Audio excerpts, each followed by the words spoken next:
Good morning, Wednesday morning. It's like 6:30 a.m. Heading now to Tel Aviv for an 8 a.m. meeting with Geffen from McKinsey, who has brought me to quite a few delegations, along with my good friend Michael Block, who's the senior partner at McKinsey. Just catching up with Asher, talking what he's up to, hear about McKinsey's activity here in Israel. And then heading to Powtoon for the day. A couple of meetings throughout the day, and I'm meeting a guy named Carmel from one of the top branding agencies. He's the CEO of the company, and we've been, I guess, in touch for years, talking about this meeting for several months. We scheduled at least 3 times. Pumped to meet him. Then coming back to the local area here and meeting Sam Michelson from 5 Blocks, who is an old friend and does incredible work, has personally helped me many times, never asked me for anything in return. Just a really good guy. Pumped to meet him. It's gonna be a great day. Let's do this.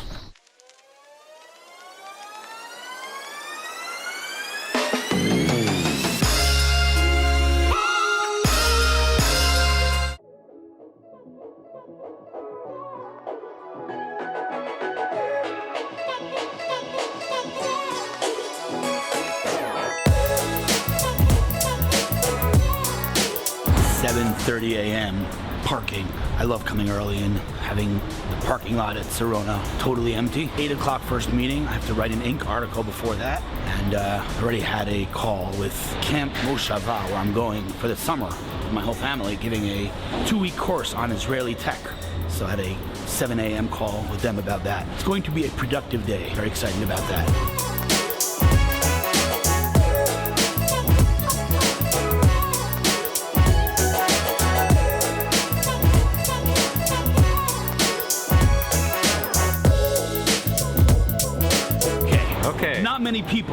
Not many people that I would meet at 8 a.m. You know how much that means? Neither would I. That means I like you. All right. Asher Geffen, how long do we know each other, sir? We know each other? That's a good question. How long do we know each other? I don't know. I've been doing McKinsey things. A couple of years? Yeah, a couple of years. 4 or 5 years? I think I've probably done like 4 or 5 events. Yeah. I don't even know. I lost count. But anyway, let's just start with the fact that the person you work most closely with at McKinsey is my guru, legendary mentor / rabbi, Michael Block, who I just freaking love. I adore the guy on all fronts. By the way, one of the smartest people I know in business, but beyond that, mega mensch. You know the Amini twins? Melanie, Stefanie, what up? The Amini twins are walking. Come say hi. Those guys? They have a marketing agency. They're awesome. Okay, so Michael Block is awesome. All right, 1, 2. We've done, I don't know, whatever, let's say 3, 4 events over the years where we bring like delegations from like Johnson & Johnson and some amazing people. And I'm fortunate that you guys ask me, you know, I wake up every morning and I have like imposter syndrome. I'm like, McKinsey's asking me to come speak to Johnson. Like, who the hell am I? But that aside, you guys have asked me to come, and I've done a couple of talks, and you know, it's awesome. We have a good time together. All right, tell me about Asher Geffen. Who are you? Where are you from? What's your story? Talk to me. Asher Geffen. I was born in Silver Spring, Maryland. Made Aliyah as a young child to Beersheba. Love it. Grew up in Beersheba, and I was an officer in Shilion. Still am. Tanks in the Army, by the way. Yeah. Tank commander, operations officer, reserves, the whole bit. Right. 2 degrees in Ben-Gurion University, economics and political science. Love it. Economics. I found that a lot of great people have done political science degrees. Present company excluded, but I'm just saying, I did do political science. I'm not a great person, and many great people have done political science. Anyway, go on. So, great experience in Ben-Gurion University. Come. This is Tel Aviv. People have to feel the vibe of Tel Aviv. We got the Amini twins! What up? I'm telling you, how many bigger coffee people than me? How many coffees have you had? 0 yet. What? And that energy without? Yeah. Coffee? I was in the gym already. My friend Asher from McKinsey.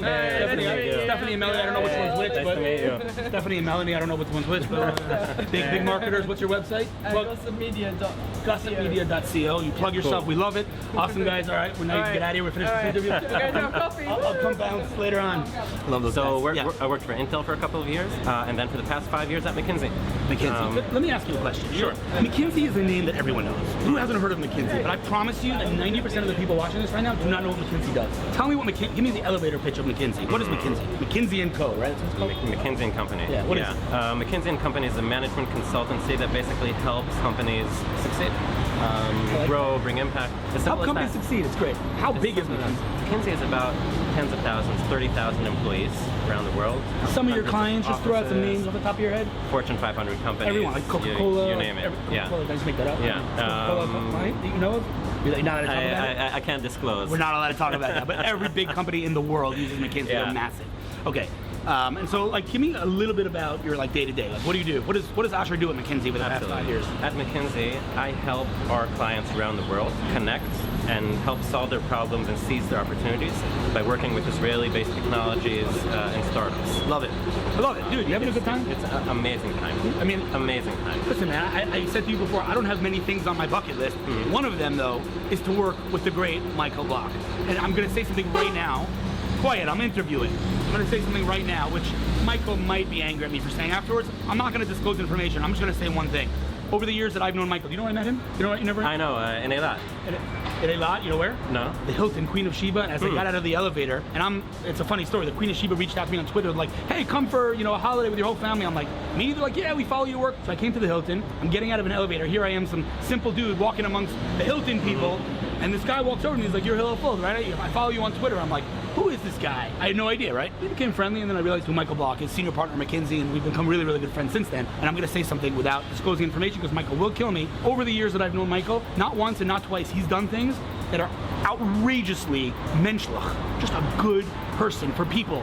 Not only does he not talk about it, but he makes me not talk about it. So I know I'm not going to say because he'll get angry, but he's just an amazing, amazing, humble person. And yesterday I was sitting with Dan Shapiro, as you guys saw in the vlog, and Dan said to me, like, "Yeah, I'm meeting people in business, but like, anybody that's extraordinary you think I should meet?" I'm like, "Stop, Michael Block." And I introduced him last night. That's going to be the most amazing meeting ever. But Michael's just an extraordinary guy and just a brilliant business mind. Totally okay, great. So you work with local companies on a global stage. You help them kind of build collaboration, synergies, etc., etc. Listen, dude. You know what I love about that besides the business side? Tell me. I work with tens of companies. Yeah. Each time they come very skeptical about Israel. They say, okay, we've heard about Middle it. East. Yeah, Middle East, literally, 100%. I'm not exaggerating. 100% come back and say, wow, this is amazing. We have to be here. Our perception of Israel has changed completely. What percentage of that perception change was because of my? I'm just kidding. That's 100. That's amazing. That's actually an amazing thing. It's just amazing. Yeah, I talk about this very often. Yesterday I spoke at AOL/Yahoo/Verizon Media because they keep changing the name of the company, and I talked to them about these were like product managers, senior product managers, and I gave them the overview, the ecosystem, and they were like blown away. Like, people don't realize that, like, yes, Startup Nation and all the hype and all the buzz, people don't even realize how outrageous, I don't know what other word to use, the level and the caliber of talent and innovation is in this tiny little speck on the map. It's unbelievable. It really is. And the most interesting thing, honestly, two interesting things that not many people talk about is, one, with all the hype and all the buzz, we're just getting started. When you look at the actual statistics, Israel's just like, phew. That's number one. And number two, most important is that, yeah, AI is nice, drones are nice, all that stuff is nice, but impact technology, companies making the world a better place are endless here. I mean, you look at companies like Innovation Africa, Mobile ODT, Wisdo, companies that are like fundamentally meaningful companies. That to me is a sign of maturity. Absolutely. And that's what excites me most. Anyway, dude, listen, this was like a long overdue breakfast. We can do this more often. Where do you live? Yuda Maccabi in Tel Aviv. Yes, we can do this anytime. I'm usually here. We can do it anytime, but we have a lot of action items, homework to do. And dude, anything I can do to help you in any way, man, you've been great to me over the years. And likewise. Keep kicking really butt, bro. Appreciate your time. Thank you, man. Appreciate it.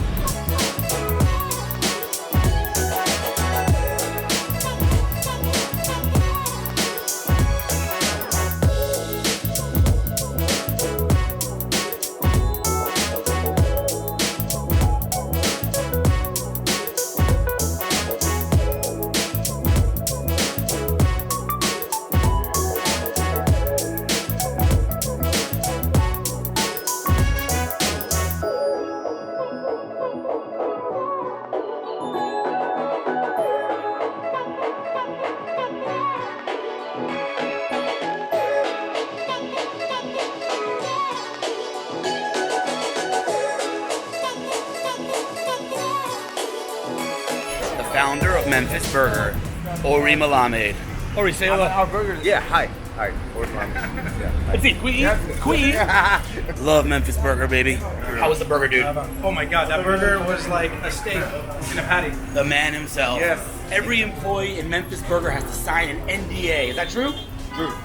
The Fine, yes. burger here is outrageous, right? Was I overselling? It was great. Underselling. It was great. I was underselling. have high standards. I sold pretty hard, and he wasn't disappointed. All right, let's get back to Powtoon, man. Thanks, dude. You walk the streets of Tel Aviv, and you bump into amazing people. What's your name? Daniella what? Segal. Where have you been for the past 5 years? Give me some companies that you've been working at. Give me some companies. Give me some companies. Better. Come on. Meta, Tencent, Singularity University, Investments, Pico Jerusalem. I can keep going, but I mean, he's more interesting. You had me at Meta. That's the craziest company. I love it.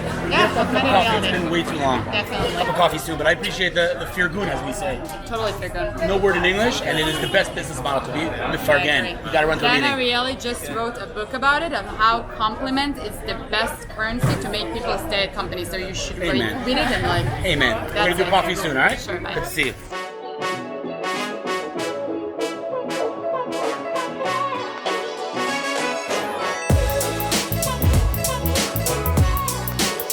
So some meetings are like decades overdue. This meeting's decades overdue. I don't know how have we ever sat and talked shop before? I don't think so. We haven't. It's a little crazy. It's a little We've crazy. spoken at conferences together. We've hung out together. Yeah. It's crazy. I don't know what took us so long. Problem. Definitely long overdue. We by the way, we just scratched the surface there. We do another one. Who are you? What's your name? I'm Sam Michelson, CEO of 5Blocks, digital. 5blocks.com, right? 5blocks.com. Beautiful. Okay. What is it? Digital reputation management. So we help brands and people present themselves online. Okay, so this is fascinating to me because, you know, we both work in the business sector. I know even there are verticals that I don't work in, I know of them, right? Mm-hmm. Most people, I believe, that are watching this right now don't know what that is. Now, Yep. quite literally, I cannot think of another industry that might get as little awareness as yours that is so obviously and clearly needed. Yeah. Okay, so I'm gonna pitch it for you if I may. May Okay, I? go ahead. All right. Over the years, as let's call it, my audience grew online, what grew with that is my vulnerability. And I'll be honest with you, here's my, open, it scares the hell out of me. Yeah. Literally, anybody can get up and say whatever they want about me or anyone else online, and that person's finished. Because then it's my word against their word, and literally, like, why would anyone believe me? And not only that, but the mob mentality of the internet, people like this stuff. Oh, yeah. They like leech, so, we say in Judaism, I don't even know where it's a quote from, Shem Tov, right? It's better to have a good name than to have money, Yep. right? Where's that from? Mishle. Mishle, there you go. See that? Look at this guy, very learned man. So we know that, and I think most people know that. It has nothing to do with Judaism. A good reputation is more valuable than anything. Yep. The thing is, though, and I'm going to quote a great man, businesses insure everything. I love this, by the way. This is like the best pitch ever, by the way. Businesses insure everything. I'm in a restaurant here. They insure the structure. They insure, if someone slips on the steps, they insure everything. The only thing they don't insure is their name. Yeah. What's stopping me right now from getting up out of this chair, opening my Twitter to my 35,000 followers and saying, these guys poisoned me. These guys, the waitress came over and slapped me. Make it up out of thin air. Nothing. And this restaurant will be finished. Maybe not finished, but Cause harm. But here's the thing, and this is another thing that a great man told me. If I tweet that thing, or if I write a blog post, even worse, it will be there on a stain on this business forever. And the way you put it that I love, that I'm gonna shut up in a second and let you talk because you're way more intelligent than me, is imagine a newspaper that has the same article about a person every day for eternity. If someone says that some guy did something bad or some person did something bad, that stain on them, on their reputation, is on Google forever. I can tell you again, without mentioning names for obvious reasons, I recommended someone recently for a gig. The company to whom I recommended him Googled him, and he had a bad result. And they said, dude, are you nuts? We can't work with him. And I was like, oh yeah, I forgot about that. Because I know the guy, and I know he's a good guy, but yeah, I remember there was a scandal once that someone wrote about him online. I'm like, I should have thought of that. But the reality is, like, that person is quite literally done. Yep. So reputation management is a must, not only for every business really, but for every individual. And that line between business and individual is also blurring. Yeah. Now I'm going to shut up and tell me how this all came to be. Give me the story. Tell me about the company. How many people work for you? Where are you located? Unless you don't want to talk about that, we cannot talk about that. Whatever. Talk to me. Give me the story. Okay, great. So it all happened serendipitously. I got my start in e-commerce, technology and e-commerce, and actually had a very thriving business selling cellular phones via the internet. And actually, the first time I encountered reputation management issue was there was a bad review about us online, and so we wrote a check to the person. We said, we're so sorry, we're unhappy. Love to give you a refund. And then they didn't want the refund, and then we figured out that maybe they weren't even a real client of ours. It was maybe just someone who was putting negative information out there. And we started to become aware that there's so much power for someone to go on whether it's a complaint site or a blog or something and just say something about a firm or an individual. It's so much more interesting for people to read than about the success of a company. Oh, we sold a lot of cell phones. That's not interesting. But this company maybe not honoring their word. That's a lot more interesting. That's the front page, right? Yeah. And by the way, let me just sorry to interrupt you, but you're used to it by now.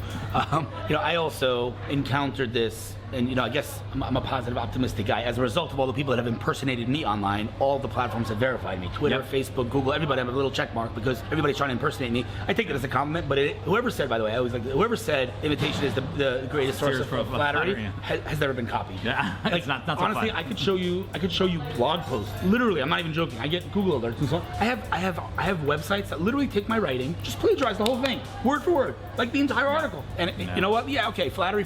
It sucks. Really, it does. And I'll tell you something else. You know this because you helped me with it. I've had people go out of their way, and I'm not talking about spending 5 seconds online. I'm not talking about a tweet. I'm talking about people that went to my Wikipedia page and like researched how Wikipedia works and spent hours researching and went and spent like real effort, maybe even money, on trying to trash me. Listen, maybe some people don't like, but I try to do good for people. Like, why would someone do that? But it doesn't matter why. The fact is they did that. Yeah. And had I not had a friend who knows a couple of people, who knows a couple of methods, I make it sound like that's fishy. That's what you do for a living. Yeah. And you thank God you helped me. But like the truth is, it's the worst feeling in the world. You feel so vulnerable, and it's a very, very scary thing. Yeah. Anyway, continue. Anyway, so we set out to solve the problem of reputation management because we needed people to realize that our brand was an interesting brand and that we were capable and that we were stand behind our products and our service. And what ended up happening was that solving that problem became much more interesting than e-commerce, and that was maybe 13 years ago. And at that time, I think we had 5 or 6 people on staff. We're now 35 people. We're located in the Jerusalem area, and most of our clients are now corporations or high net worth individuals, different prominent people, and companies who need to manage the way they look online, particularly Google, particularly the way that they look in video or images or Wikipedia. So 2 things to add to that. First of all, for obvious reasons, you can't disclose who your clients are. Is it okay to say, and if it's not, we can edit this part out. Is it okay to say you have some of the world's largest companies as clients? We do. We work with one of the largest banks in the world. We work with 2 very well-known pharmaceutical companies. Massive. Yeah. Really big very big companies. A lot of financial services. A lot of companies that are regulated, where they can't necessarily combat some of the things that maybe you've said about them in a direct way because of the places in which they're being said. Right. What they need to do is make sure that their best content and their best coverage is always elevated and always appears properly. Right. So which leads me to my second point. It's as if we set this up. We didn't plan this, but that's a perfect segue. You say search, you say appears. People might misunderstand everything that you've said and I've said to make it sound as if it sounds like you're doing SEO. Yeah. SEO is like tip of the iceberg, right? But at the end of the day, and here's the word that you didn't use, but you should use in your messaging, you guys are taking a holistic approach. Yeah. Right? You are telling my story online. Yeah. Right? So it could be social media. I'm gonna now pat myself on the back because you said something to me that I really loved, right? Mm-hmm. People say to me over the years, like, what's this content thing? Like, why are you blogging so much? And I said to you, did you ever Google my name? And you said, listen, dude, what you have on Google, when you Google Hillel Fold, what you see is a holistic picture that businesses aspire to. Because I have social media going on, I got real content, I got quote unquote paid content, which I didn't pay for, but the press writing about me, and I got my videos, so there's Earned YouTube. Media. I got it all going on, right? Yeah. So, Wikipedia. Right. I got my Wikipedia. So it's like a holistic video. Right. It's like all in there. Right. Yeah. And so what you do is you don't, manipulate Google so that this thing appears over this thing and get links and all that garbage. No offense, SEOers. What you do is you help a brand or an individual tell their story online. Search. So something I discovered a while ago is that people trust information that they discover much more than information you tell them. Right. So makes sense. Google ends up being this really amazing place because we all go in there like searching for something, and then all of us are amazing at this. You do the Google search result, you kind of peer quickly at some of the results. Maybe you click on 1 or 2 things, and then you form an opinion really quickly. Yeah. So and whatever's there is so impactful. Imagine you're choosing a restaurant. It's enough to see a 3-star rating from one of the things. Maybe we'll go on to the next restaurant. If I'm I'm thinking about maybe buying a tech solution or maybe using a particular drug, I can be so impacted if the video that appears at number 4 is a video of someone complaining, yeah, my mom took this and it just didn't work out well for her. Then I'm like, you know what, maybe that's not a good drug for me. But for the same price, there could have been a much more authoritative video that's a fair assessment. And I'll add to that, by the way, as a result of everything you're describing, the platforms like Amazon and many others, one of their biggest challenges is fake reviews. Yeah, absolutely. Because if I look at a product, literally, this is the way our mind works. If I look at a product that I click on reviews and I see the first review saying it's a garbage product, this could be the world's best product, and this guy is a competitor. And he went and he said it's the worst, and that's it. I'm done. I won't buy the product anymore. And like, it's a real problem for these platforms. And so the reality is, like, every business, for sure, and perhaps every individual needs to have their reputation managed. Yeah, I think so. I actually think that it's an interesting thing that you said about reviews. I think that every website that appears when you look up a brand or look up a person or an idea, even, all of those are really reviews. Meaning every article is kind of a review. They're all, because we're all kind of simple at the end of the day. Is this a thumbs up or a thumbs down for this person? Black or white? Is it? Yeah. We just and then we pile it up. We say, well, things basically looked okay. That's great. Then there's the bigger step, the next step for a lot of companies is, okay, so our reputation online, it looks pretty good, but we're not being known for the things that we're like the most amazed about. Like, everybody thinks that we're a great pharma company and that we do great work, but people don't realize how much we care about the patients. And so that's the time when you say, sit with the social media people, sit with the PR people, and you say, like, what is the content that people are supposed to see? Where is that content living? How do we elevate it? Right. And then that goes back to owned content, earned content, social content. How do you make those all work together so that it appears in Google? I will say one thing, though. We kind of just said everything we're saying with this as the premise of the assumption without even mentioning it, and that is the power of search. Yeah. Right? In other words, everyone talks about social media. People don't realize how powerful search is. Just as a publisher, as a journalist, let's call it, I know how much traffic I get from social media versus search. It's, they're pretty much the same. Everyone talks about social, but search is like, people are searching a lot. Yeah. By the way, I wonder how that's going to shift over the next decade in terms of pull versus push, but that's a topic for another time. But listen, when decisions are being made, people are not typically reading their Twitter feed, or when they're making a decision, that's when they search, because they want to do that. They want that kind of due diligence, if you will. Okay, so for the sake of the ADD of my viewers, because we're at 11 minutes and 20 seconds, and my editor usually keeps me under 10 minutes, I just want to add one more thing about the company. First of all, it's 5 blocks with a digit 5. No, with the number 5. No, the letters. The number. 5 block. FIVE-blocks.com. 5, right? Written now, not the number. So FIV, but you're. But if you look us up with the other one, you probably find it. Yeah, because your Twitter is 5. That's digit. Right. Yeah, that's right. Branding, we got to talk about that, but I'm just kidding. But I do want to say one thing. While you have some of the biggest clients, and let's call it, I don't know if you're going to take this as an offensive statement. At the end of the day, it's an agency model, let's call it. Mm-hmm. You're building tech. You have tech. Right. We're very dependent on technology. We sell services, but it's all based on technology. And we're developing. We've come out with some technology that lets people do self-service, or and agencies are starting to use our technology. But that's going to be more in our future. And without disclosing what, I'm a beta tester of one of your products. You don't talk about it publicly yet, do you? No, it's public. We can talk about it. So my Wikipedia page, like I said, someone went and quote unquote, it's not a hack, but they basically like abused it, or I don't know what to call it. They basically ruined, vandalized it. Yeah, that's the word I was looking for. Thank you.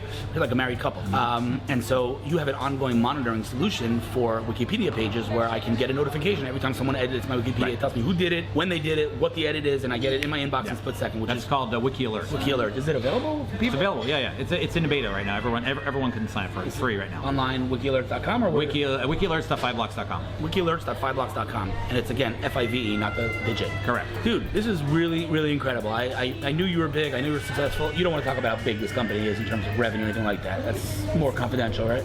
But it's big. It's big. Millions. You say that? Millions. Millions of dollars. Millions of dollars. And we're fully profitable. We've been profitable for a long time. Yeah. Good company. Incredible. Absolutely. And we're looking for talent. Oh, beautiful. What are you hiring? We're looking for IT programmers and account managers. Beautiful. All right, I'm going to send you some CVs later, but listen, here's my call to action. I end every video with a call to action. Whatever I can do to help you. In any way, we have some action items, but anything pops into we'll have to have another meeting because we have a lot more to talk about, and I want to take a deeper dive. But great. If something pops into your head that I should come to your office, but I want to check. You built a building. We built a building. It's wild. Something pops into your head that you'd be like, you know what? Maybe Hill can help. Again, I said this to the beginning of me. I'm going to say it again on camera. Besides the fact you've helped me so much, you're a friend, and I love to help, and I love this business, and I love the growth. But add to that the fact that you've been so helpful for me. So anything that pops into your head that you think maybe I can be helpful, even if you have a doubt, shoot me a one-liner by email saying this is our challenge, can you help? If it's a yes, consider it done, and like that. You see how fast I respond. Yep. Big shout out to Ari Roth, who's incredibly helpful. Sarah Eisen on your team, your sister Leah, got the whole gang. Anyway, dude, it was a pleasure. Highly impressive what you're doing. Thank you. Take me up on my offer. Let me know how I can help. And Will do. Looking forward to hearing good things, but please do take me up on my offer, though. Okay, great. Thanks, dude. Thanks for your time, Thanks a man. lot. Appreciate it. That was a seriously cool meeting, and that company is incredibly impressive. I kind of always say as a joke, you can really tell a lot about a company from the swag they have. He gave me some seriously cool swag, in addition to like a notebook, 5 blocks notebook, which is cool, and a 5 blocks apron, which is cool. The guy gave me metal collar stays. All right, check this out. It says here, 5 blocks. Let's see if the camera can focus on that. I doubt it can. There you can see that. 5 blocks collar stays. It's a screwdriver and a bottle opener on the other end. A collar stay. Frickin' love it. Anyway, guys, super impressive. Today was a great day. Tomorrow, I'm going up north, northern Israel, to do some lectures up there, having lunch at a new, very high-end hotel, invited by the person, I guess, who funds or owns the hotel. That's Shaul Nakash, a good friend I've never met. Hopefully get to meet him tomorrow, but I'm spending the day up north. It's going to be epic. See you then.